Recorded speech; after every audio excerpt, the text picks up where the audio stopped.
or late nights, early mornings. That's what this for. I have trained for this. I can do this. And you know that's your opportunity to leave it all in the ring. It's like you don't hold back, because the last thing you want to do is climb out of that ring and think, oh, I could have pushed a little more. I could have done a little bit better. Yeah. So it's learning to empty all your effort in there. Hello, my name is Brandi Hofer, your host of the Color Me Happy podcast. I am so glad you're here. I appreciate your time. Thank you so much. If you want more weekly content just like this, be sure to like and subscribe to our channel. If you have any questions, feel free to reach out on Instagram at Brandi Hofer Studios anytime. I'm happy to chat. That's where I sit. And I'm so glad you're here, and I cannot wait for you to dive in. So give us a like and subscribe and check the rest of our channel out. Welcome, Jess. Thanks for being here. Jess is the, let's see, what is it? The elite female 57 kilogram category. Elite national champion. Well, not national champion, third place. Third place. It was, national competitor. Yeah, national competitor. But you're a champion, like you're not the champ, but like no. I would say one, like third is pretty great. And I want to dive into that story more, because I have heard some of the inside details about your recent trip. But let's start from the beginning. So you're a boxer. Let's just start yes. there. You're a boxer. But like, how old are you? 37? Yes, 37. 37, yeah. And I'm 38, and to give you a backstory, is we're from the same neighborhood, and we're both women. Like we work full time. We have lots of boys, lots of boys, and it's just so interesting, especially during COVID when I saw you training on your driveway, and then someone was like, "Well, Jess is a boxer," and I was like, "What?" Like, so we have these like passions, and you're not just like, oh, I just box a little, like you're a champion. So it's just such a cool story, and get to know your neighbors, I guess. We got to know our neighbors a lot during that time. One neighbor was like, I'm actually a professional chef. And just like random things that we were finding out about one another, which is really cool. The silver lining of it. But I want to know, and I want the audience to know, like how you got into that, because I personally know that you got into it way later. It's yes. not like you've been doing this decade or anything. It's no. How long? So it was after my second son was born. I was 29, I think. And I told my husband, I'm like, I just need to move my body. I need to find something and make a commitment and do it out of the house, right? Having the two boys at home. I need to get out of here. Basically, I'm like, I need some me time. I need like a couple hours a week where it's scheduled, so there's no canceling it. And my cousin liked a post on Facebook. That's how it happened. So she is connected to the boxing club through her family. And so she liked their post because they were just restarting that year in January. And so I'm like, I'm going to do that. I'm like, Cody, I'm going to start boxing. He's like, what? He's like, you don't like getting hurt. You don't like being cold. He's like, confrontation. Yes, it's not me. And I'm like, nope, I'm going to go. I'm making the commitment and I'll try it. So, and I never left. That's honestly, I went down to the first class. Nervous. It's in the North End Industrial Park in the back of a building with like a little bulb on top of the door. And exactly what you see in every movie. Yep. Yeah. And I'm like, okay, like nervous, but other than that, yeah, no, and I never left. So, and it started with just the 2 nights a week of just kind of not competing, more like fitness. Right. And then as I did it, my coach is like, you could compete. And I'm like, yeah, we'll see, maybe. Like, we just had a baby. I don't know. Yeah. And then I just grew to love it and eventually got into competing. And then a few years down the road, I remember the day we're in the club skipping. He's like, so you're going to go to nationals? And I'm like, dude, no. Like, I've had 3 fights. Like, yeah. I'm not going to nationals. And that's where honestly, the seed was planted. And that became like, they call them like a pipe dream almost. I was like, maybe, no. And then I started fighting and like seeing potential and like, putting more effort into it. And I'm like, maybe. And then it just kind of got closer and closer. And eventually it was like within reach. So I just kept going and pushed, and I made it to nationals. So yeah, it's so crazy. And like here and there we'll be like walking outside and we'll be like, well, I'm going to Mexico to fight, or just flying to Vancouver for the night for a fight. And just like, what? Yeah. It's such an interesting thing you're doing. And I'm so proud of you. I watched one of thanks. your fights this morning and I just was crying and the boys were like, what are you doing? I'm just like, I'm so proud of her for like following her passion. And also like, I don't like confrontation. So when you're fighting, like it's just so scary to me that you're doing it, but I also get why you love it at the same time. So it just brings up all these flooding emotions. Oh, and it's so cool. And actually one night we went and watched you. yeah. But that was, I guess, almost a decade ago then for you, Yeah. like I'm coming 7, up 8 to years. 8 years. Yeah, I think. 8 years. Okay. Up, Very so. cool. So what does your training look like? Because originally you got into it just to move your body, right? Yes. So originally I just went to 2 classes a week. So twice a week I go, and it's a structure. You skip, then you do calisthenics, so body weight kind of workouts, and then stretching, and then it would go into the training portion. Like you'd have kind of rotations of they'd train you on the bags or on pads because like your coaches will hold pads and train you that way, or just do a lot of core and that type of thing. Right now, not on Christmas holidays, but prior to this, I was up to a 6 days a week kind of training schedule. Oh my gosh. Well, 6 days of movement a week. So Yeah. I do 2 sessions of sprinting, 1 session of like a long, fun run, is what I call them. And then I do 3 strength and conditioning sessions and 3 to 4 boxing sessions. So within those 6 days, it's a lot. It's actually ends up being a lot of planning, like, because trying to figure out when will I do my weight session, when will I do my running session, what days does it fit in with the boys after school activities with our life on top of it. And Cody has a small company, so we kind of have to run that too. And but yeah, it's about 6 days a week, and I think I figured out around 9 sessions that I plunk into those 6 days. And yeah. Puzzle. Sometimes it's morning, sometimes it's after school, sometimes it's after the boys go to bed. The boxing classes that I go to at the boxing club, Cody stays with the boys at home while I go to those. Sometimes they come with me. If he's not around, they tag along, but yeah. So you figure it out. And that's the thing. Like people are always like, I don't have time. Well, you're proof that people can sneak stuff in, right? Yeah. Like at school, I found like we have a running track at school. So instead of always coming home and running, after school, I let the kids play on the gym equipment, and I'll sneak in my 25-minute or 20-minute sprint session. And sometimes they can't be as long as I want, but I can do it, right? It's like, okay, well, I'm going to go home whether I'm there at 4:40 or 5 o'clock. What's the difference in the scheme of things? No one's going to die because supper's not ready 20 minutes early, but this session is important to me and in my training, and keeping that commitment and dedication, right? Because it's easy to just be like, oh, I can't this week. Oh, I can't this week. I'll do it next week. But then that becomes the habit. So yeah. And that's the thing. You built a habit around your passion. And it can, and that can translate into anything. So people who are watching and listening, like obviously not all of you are like, yes, boxing. It's not for a lot of people. No. That's true. Yeah. I do want to try it. I'm genuinely curious. Just like there's a big fitness world dedicated to the fitness aspect of boxing and the non-contact. So we have tons of people at the boxing club that do not ever hit another person. They do the pads, they do the bags, they just do like the physical movement of it. And there's something like therapeutic about hitting the boxing bag as hard as you can. You know what I mean? Like there's that energy that comes out. So yeah. No, it is extremely physical. And you're watching, like, so tons of people obviously watch fights, right? Like it's a very popular thing to watch. And it doesn't look like you should be that tired, but once you're doing it, it's so physically exhausting, right? Can you talk about like the moment in the rings where you're like feeling that way and you push past it? The whole time you're in it, like sometimes, like for me, the biggest part for nationals was actually getting there and getting into the ring and overcoming the nerves, because when you get nervous, it drains the energy from your body. So then you're already exhausted before you get into the ring, and then having to punch for those 2 or 3 minute rounds, and then to do that 3 times. Yeah. Technical difficulties. Okay.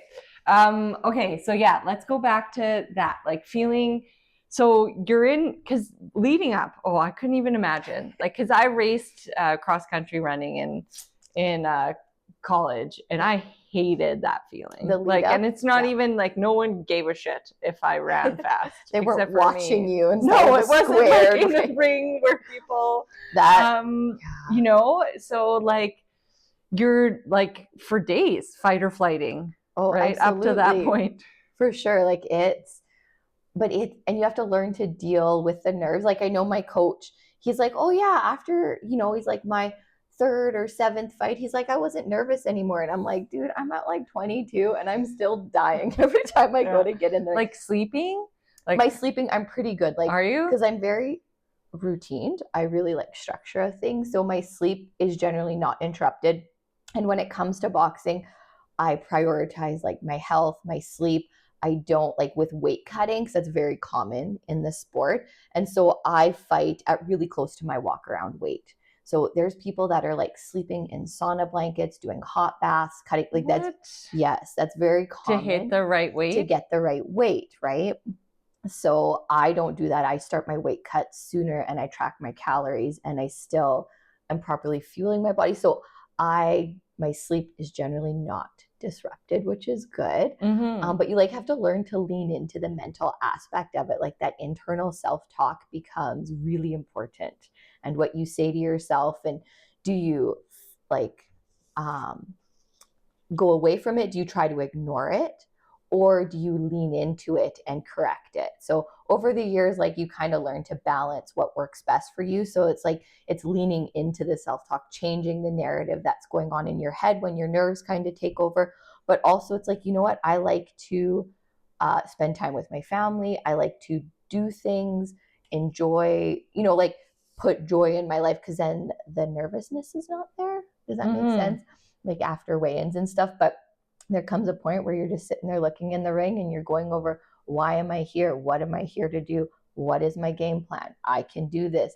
I've trained for this. Like all those hours in the gym and on the road and whatever, late nights, early mornings. That's what this for. I have trained for this. I can do this. And that's your opportunity to leave it all in the ring. It's like you don't hold back, because the last thing you want to do is climb out of that ring and think, oh, I could have pushed a little more. I could have done a little bit better. So it's learning to empty all your effort in there too, but you have to do that in training. So that's what I'm coming to learn, is that when you do your training too, you're not just putting in the hours in the training. You have to simulate, is that the right word? Look what it would be in the ring and do your absolute hardest. And that's hard. Sometimes going into training, you're like, I don't want to do my hardest today. I want to phone it in. Tired, right? And I just want to eat spaghetti. I just want to show up. I just want to show up and go home, say I did it. But it's like, no, if you want to see the results in the ring, you have to push yourself in that moment. And I think that's like a good life lesson for people though too. Like, don't just phone in your life. You know what I mean? Like some people just go through the motions. Like, no, like love what you do, put everything into it. So I feel it. That's such good advice. Thank you. I see it. I don't feel like it's happening. I see it in a lot of people. They're just like going through the motions. They're, having drinks at the end of the day, numbing what just happened there. And I'm not saying that lightly. Like, no. I've been there. I numbed emotions with alcohol. What year am I at? 2012. I stopped drinking fully. Yeah. And because I was using it as a numbing thing for what was happening in my life, and the things that were happening in my life were not positive, and I needed to change my circumstances. So I feel like people, like, you're living your passion, and the more people that could live their passion or choose to, or hopefully they can find it or go find it. Like, that's a big choice. And then you're not having to numb your life. Then you're pushing and you're training and you're following because you want to. Yeah. And it can be with your passion, but it can just be with your life in general. Because if you're going through, like when I talk about going into a training session, just getting it done, if your life is, I'm just going to get up and just get the kids to school, because this is my life, make food, come home, clean the kitchen, go to bed, but you're not in the moment living the best to that, it's like you're not present. Like, and I feel like that's something you hear in society now, is not being present in the moment. So when people are doing that, it's like you're going through the motions. Like, even if it's not your passion, it's your life, it's your kids, it's your family, it's your job even. If you're not present, feeling the feelings and doing more or helping, then why? Like, why go through at like a numb level? No. And when you're following your passion, you're happy. Yes. And you want to be present. Yeah. And sometimes, like you said, we chatted before we turned on the camera, like, I want to rest. I want to be with my family, right? Yeah. Like, you pushed your hardest, you left it all in the ring, you trained your hardest in the moment. Yep. And then you have time with your family and you get to do what you want, and you're loving that. Yes. Like, and I can feel like I'm not giving something up. I'm like, I chose to back off the training. I love training.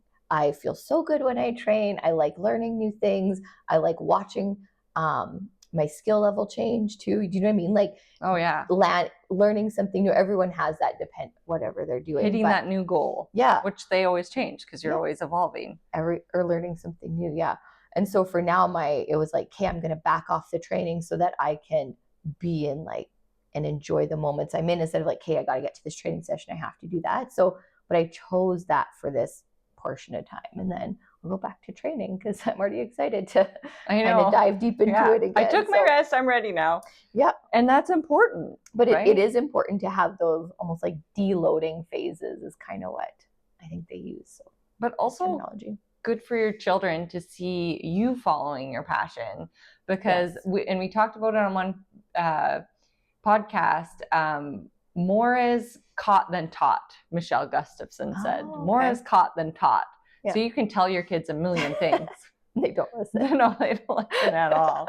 They do the opposite, actually. I feel like some of their missions is to do the exact opposite of what I say. So they're seeing you really dedicate yourself to something, like really dive in all the way. How do you feel about that? Like, that you're choosing that and you're showing your two boys that? I hope, like, the hope is that it translates into their lives, that with dedication, like with commitment, you can achieve things that even you didn't think possible. Because for me, that having started late, having, all these other things, a lot of athletes, it's almost like their full-time job, or it's a larger part of their life than it is for me. Like, I have a lot of other parts in it. But to show the boys that when you're dedicated, you can do it, right? You don't have to be, it doesn't have to be your full-time job. You don't have to be the youngest person. You don't have to be the prime whatever. You can still achieve things by sheer dedication. Yeah. Right? Oh, exactly. And that it can go to anything. It doesn't have to be to a sport. There are so many things you can put your dedication into, and you can see the fruits of that. Mm-hmm. Mm-hmm. Yeah. Skill level doesn't always matter. That's good, like, for anyone. Good advice for anyone. And like, just a little bit every day. Start. Yep. Like, it's not like you have to dive into the thing and like. No, and I didn't start with this type of training regime. Like I said, I started 2 days a week, and then after I had my first few fights, I was like, you know what? I really like this, and I was like, I want to get better. So I lost my first 3 fights. My first one, quite poor, like badly. I lost very, very. Anyway, but honestly, like at the end of it, I was like, I got in the ring and I finished. And I remember, really even though I lost, I was so proud of myself because I got in the ring and I finished. And then I went home and bawled my eyes out because I lost. But I was beat up. My face was so beat up. Oh, no. Yeah. But the boys were there for that one. They were really little. So we go to the Calgary Zoo after Susan Cochrane. We're walking around, Cody, 2 small children, wife, beat up face. So my husband has gotten used to like the looks you get after a fight. Yeah. No. That's not good. No, he gets sideways glances all the time. Yeah. When after a fight, if I you should just wear your boxing t-shirt everywhere you go. She's a boxer. Saskatchewan all-time female champion shirt. Oh man, I should make one. Yeah, but you should. Make him a t-shirt. My wife's a boxer. I'm not her sparring partner. Yeah, like, it wasn't me. My wife's a boxer. It wasn't me. Funny. Don't judge me. Yeah. No, so after my first fights that I lost, it's like they say you learn more from losses. And another coin saying is they're not losses, they're learns. You either collect a win or a learn when you go into the ring. So that really pushed me forward to like train harder. And from there, I started, oh, maybe I should lift some weights at home. Oh, maybe I should, I was already running a little bit because I've enjoyed running for almost a decade now. But so that kind of pushed me. And I'm like, well, maybe I'll go to a third class every now and then because they had that many classes. And then during COVID, when it all got shut down, I actually started training like 5 days a week. And then I don't know when it was, maybe 2 years ago, I kind of upped it to 6 days a week. And that was like, as nationals was getting into a possibility, I realized that if I did want to have that opportunity, I would have to up my game. Because I could have stayed where I was at, right? And just competed locally or stopped competing. A lot of people do stop competing eventually. Especially so when you have 0 to 10 fights, you only fight 2-minute rounds and you're called novice. Okay. And so once you hit 10 fights, you become open class. And so you fight 3-minute rounds. So it becomes more. And once you're open class, you can fight someone with any number of fights. So within 0 to 10, I only fought girls that also had 0 to 10 fights. Once I hit that open class, I've boxed girls with 70 fights, 40 fights, 30 fights, 50 fights, right? Like, so once you hit that open class, it's almost like a lot of people kind of stop at that point because that's when you like becomes serious. Yeah. Almost. Does that make sense? Well, like scary. Before that, if you misstep or like so, like you can, Yeah. Luckily, I'm in a light enough weight class that things like knockouts. So amateur and professional boxing is very different. Professional boxing is there for entertainment. They have long rounds. They have 12 rounds at a time because the goal is to see a knockout. The goal is to entertain people. That's what they want. Ooh. They want blood. They don't wear headgear. So when I box, we wear headgear because it prevents all those, the bloodiness of it. And that's the difference between amateur boxing and professional or something. Yeah. I think they've done studies. I don't think the headgear helps with concussions, but it helps with the face cuts. So like, if you've seen any recent like female fights, there's one, her eyelids like hanging off and they just keep boxing. No, I don't watch stuff like that. I can't. It's I hard can't to do watch. It. Yeah. So in amateur boxing, it's not like that. Their safety of the competitors is kind of foremost, and there's like national governing bodies. It's the Olympic box. So the boxing you see in the Olympics is the amateur boxing, not professional. They're two similar but also very different kind of things. So now my coach is like, so you're going to go professional? I'm like, heck no. I said, nationals was an okay pipe dream. Professional is not something. So you have zero interest? Zero. Like it'll never happen? Never happen. No? Interesting. Yeah. So you're going to stay in like the level, but maybe try to achieve the highest in your level. And I feel like for like right now where I'm at and how I feel, I'd like to continue training. I know that if I want to go to nationals again, if I want to become like a serious contender, that I would have to up what I'm doing. Like I have to look at what I'm doing and see where can the improvements be made so that I can go further. Does that make sense? Because like sometimes in your training, you're like, okay, well, what am I doing? How can I get better?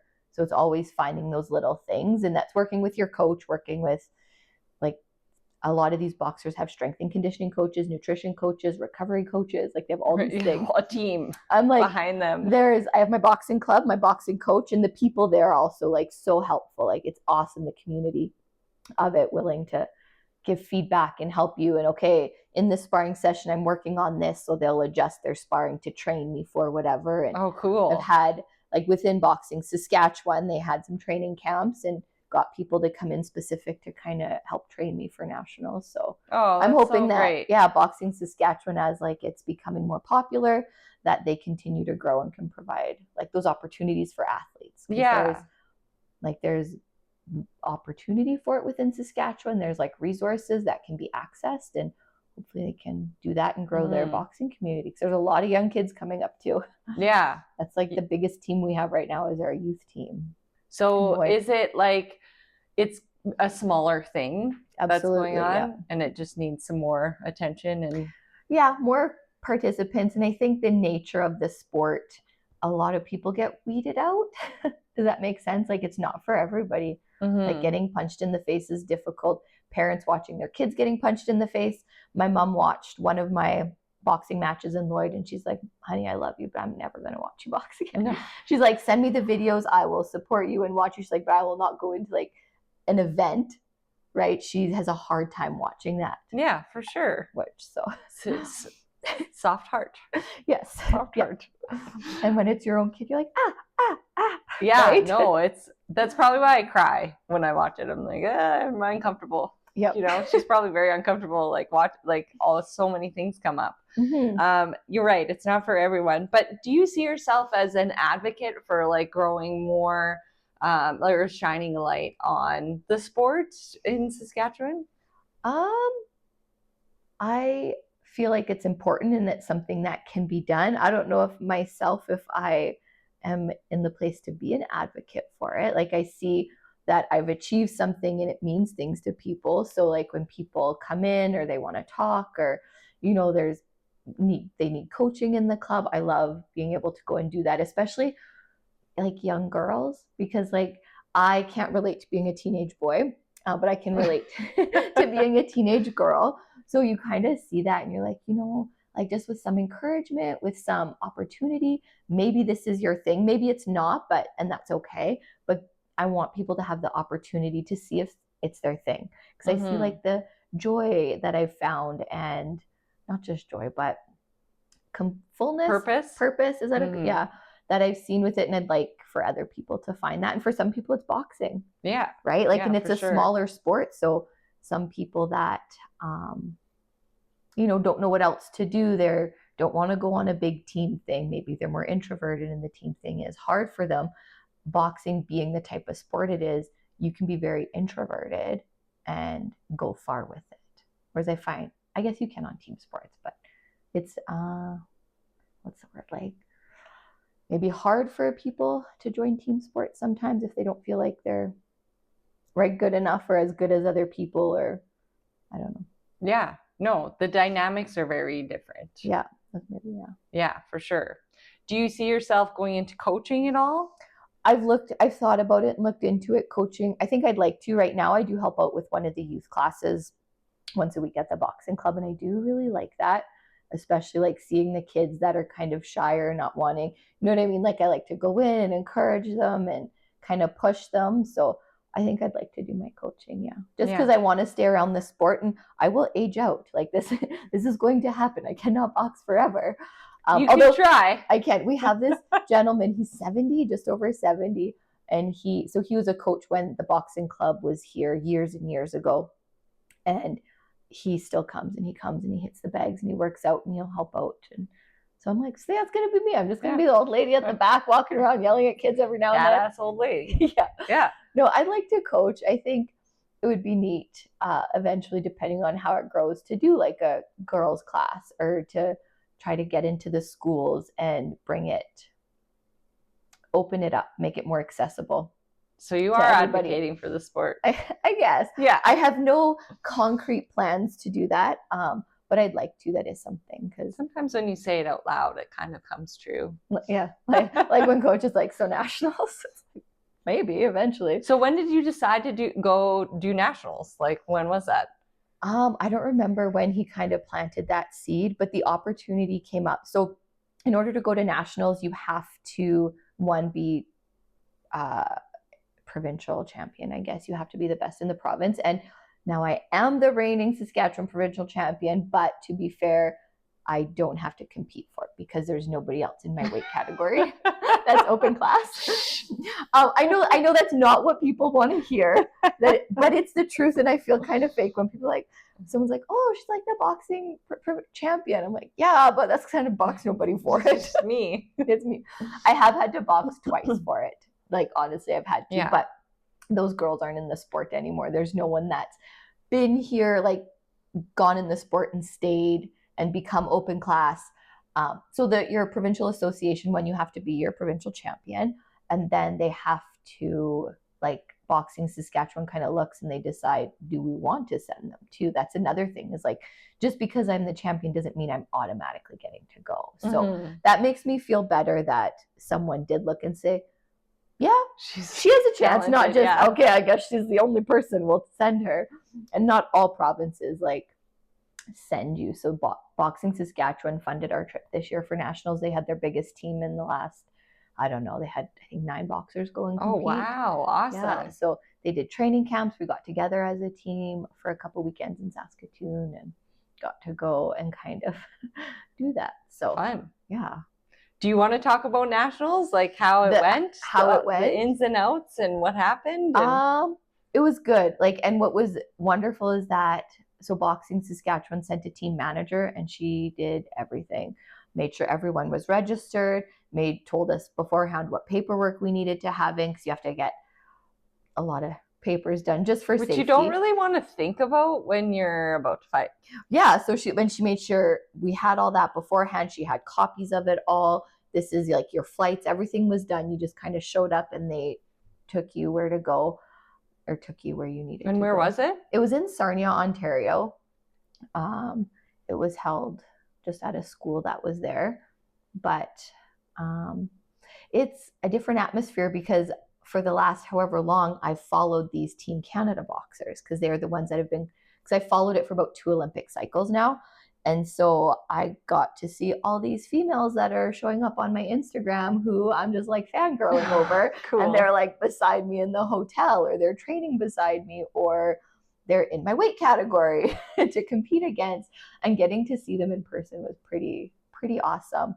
But nationals itself was nerve-wracking. Like for me, like I said, that's kind of my biggest thing, is getting over my nerves to get into the ring, because I know I can box. I know I'm a pretty good boxer. I know there's lots of room for improvement, but going there, and you gotta find your focus, and you have your coaches, you set up your session. So we get there, we go to the hotel, we do some team things. They set up training sessions with the coaches, so we all do like workouts in the hotel gym, and mirrors are dripping sweat because we have like sweat. So many of us in this little hotel gym, right? Because you're staying in a hotel. Crazy. So you're doing that, and you go to the venue and you register and you weigh in, and it's all the officials, because it's a pretty big thing for Boxing Canada. It's their biggest tournament, their national tournament anyway. But no, I don't know how else to explain it. How many fights did you have? So I ended up only with 1 fight. So there's draws. So depending on how many people register, because some provinces people can't afford to go, or they don't have someone that can go. So not everyone sends. There were 5 girls in my weight category. And I got drawn for I guess it would have been the quarterfinals. So me and someone else had to fight quarterfinals to get to the semis. The other girls in the semifinals all got buys to that point. So I fought once, and I won. I was very proud of that fight. I'm not gonna lie. I thought I did wonderful. So I moved on to the semifinals, but I hurt my thumb in the first fight. So then when I went to weigh in for my second fight, the doctor wouldn't clear me to fight again. Yeah. Oh. So like looking at my thumb, he's like, it's either a tear or a fracture, and he's like, you could probably box with it. Like, it was painful and swollen, but people box with broken limbs, like broken fingers. It's not. And would you have had he cleared you? I don't know. That was another thing too, that I was glad for his opinion on it, because like I said, this is only like one aspect of my life too. And he's like, like if you like actually tear the ligament, he's like, that's surgery. He's like, that's he's maybe like, that's not worth it. And it's kind of outweighing those costs. Now looking back, I'm like, oh yeah, it would have been fine. I was okay with it. But at the same time, I don't know, had he cleared me, right, what position I would have been in to decide. But it was disappointing. I was proud of my first fight. I think that was, you were like on a roll. You were ready. I was ready. Let's go. Yeah.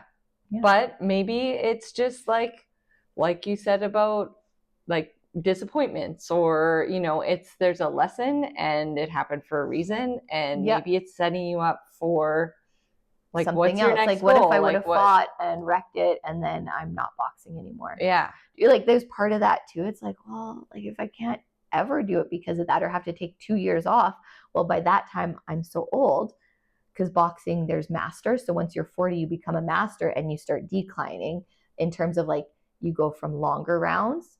I'm like, right now I'm in like the most competitive kind of category. After that, it's more like, oh, just the old people. We don't want to hurt you. Yeah, that's kind of like, and at 40, that's where kind of you get to. So I only have a few more years if I want to keep doing this. Like the next year or two would be, if I'm going to go anywhere else, this is when I would do it. So are you wanting to do nationals again? Is that an option? I feel like if in my training I can level up I would feel good going to nationals again. Yeah. Yeah. Yeah. Oh, good for you. So that's the 2025 goal? Potentially, yep. Yeah. That would be the next one there. And just even getting to compete at some of the tournaments that are around, right? Like feeling like, hey, I'm at the level now that I can compete at these tournaments and I'm not just like a laughing stock. No, right? You're not. I feel like you're very humble and you're very good. And I don't think anyone's laughing at you at all. Sometimes my kids laugh at me. Yeah, no, they're just little assholes. I can say that because I have 3 boys and they are. Someone's like, you're talking so loud and you're fighting in front of the kids, and I was like, they fight in front of me all the time, all day long. We're fine. Yeah, no, little jerks. But we do it all for them. Not all, but I feel like it's a nice thing to have, like, and own who you are. Yes. And what you love. And show the kids that who you are and what makes you happy is important. So they know that when I work out and move my body, I'm a much happier person. And so way nicer. Yeah. I'm actually way nicer. So the other day I didn't work out and I was like mad, and I was like getting mad at Cody for something, getting mad at the boys. And I'm like, I'm just gonna go work out. And I went downstairs and I whipped that bag, and Cody's like, okay, we're leaving the house for a bit. Because I think I was really loud and intense. So it's showing the boys too that when you find out what you need to be you, as hard as it is to dedicate and commit to it, you're doing it for yourself and for other people. Because when I'm unhappy with myself, as people, we take it out on those around us, right? The ones you love. Yeah. The ones you love. So when I can make sure that I am at peace and happy and calm or whatever, then I can be the best mom for my kids. I can be the best partner. I can be the best teacher. I can, right? All of those things. I think it all feeds into it. So yeah, when you say talk about like showing your kids that it's okay, it's a lot of layers in there. Yeah. No, I wake up and I go running almost every morning, and then do yoga and weight train. And it's like, if I don't, I know I'm super mean. Yeah. And you're like, and not happy. Like I don't do well, like mentally. In my own head, I'm unhappy. And it's not just like towards others, but I'm like, in my head, I'm like not happy inside. So, and it's probably hard for you every day to get up and do it. Some days like, I just want to lay down. I just want to do this. Oh, there's other things. I should just do this. It's like, no, I'm going to get up and do this for check it off. Me. Yeah. Yep. And there's a dopamine hit from checking things off, right? Yeah, totally. Like that. That's and another it's thing. So funny because when we said more is caught than taught, I tried to take my one son was frustrated, and I tried to take him on a walk to show him how great it was. I ended up just like dragging him for the majority. Like he would just crumple on the snow and I was just like, I definitely got a workout like by like picking him up and yeah, it was a disaster. They won't pick it up right away. That's for sure. It makes me think of this one time. One of my kids was like very emotional, and I'm like, sometimes I'm like, well, you know what you gotta do? You just gotta move your body. I said, we're just gonna pick all these toys up. So I'm like trying to get him to pick up toys, and he's melting down. I'm like, but you will feel better when you see the floor is clean and your body has moved around. Didn't work. No. But I'm like, well, it works for me. But in my way, I'm trying to like force him, right? Instead of just showing. And there is no forcing them into anything. No, apparently. It won't stick. Which I get. Like I don't like to be forced into things either. As adults, we don't either. No. Okay, we have our final question, sponsored by Red Bicycle Communications. If you had unlimited resources for one day, what would you do to uplift our community? Unlimited resources to uplift our community? I would have boxing in every park in the town. Nice. I would have, like an outdoor like workout space. Absolutely. Yeah, for one day, and just and invite everybody to come down. Then you have to have like cookies and all those things to get people to come down. Because I feel like if people just tried it and they just moved their bodies and they just saw that they can do it. Because I talk to people and they're like, oh, I don't want to get hit. Oh, I can't do that. And you're like, no, just come out and like do it and see if you like it. Like just give it a chance. So you know what? I'll come out for one day. Probably won't like it. I'll probably like the workout. I definitely. Yes. Not hitting other people, but that's like just Oh. Opening yourself up to an opportunity to do it, like giving, showing people and making it accessible. That's the other thing. Like sometimes things are hard. People's lives are busy. Like I don't have time for that. They're like, I don't even have time to clean my house. I don't have time to make my family Then supper. Don't clean your house.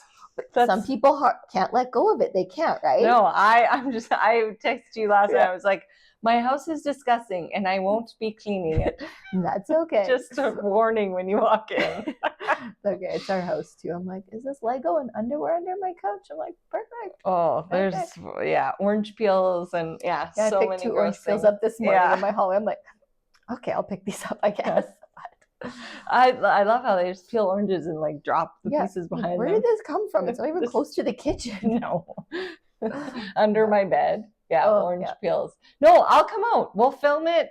I'll come out. We'll prove to people that it might be fun. Yes. And we'll have that on this. You'll see it, like see all of it, and have a little youth kids out there, and they can showcase kind of what they can do, because we have such a strong little youth team, and they're so dedicated. Cool. So neat to watch these little guys. Like they're tiny and they're just in there going hard, like boxing for 6-minute rounds. And kids have unlimited energy. They really do. Like they crash too, but like they're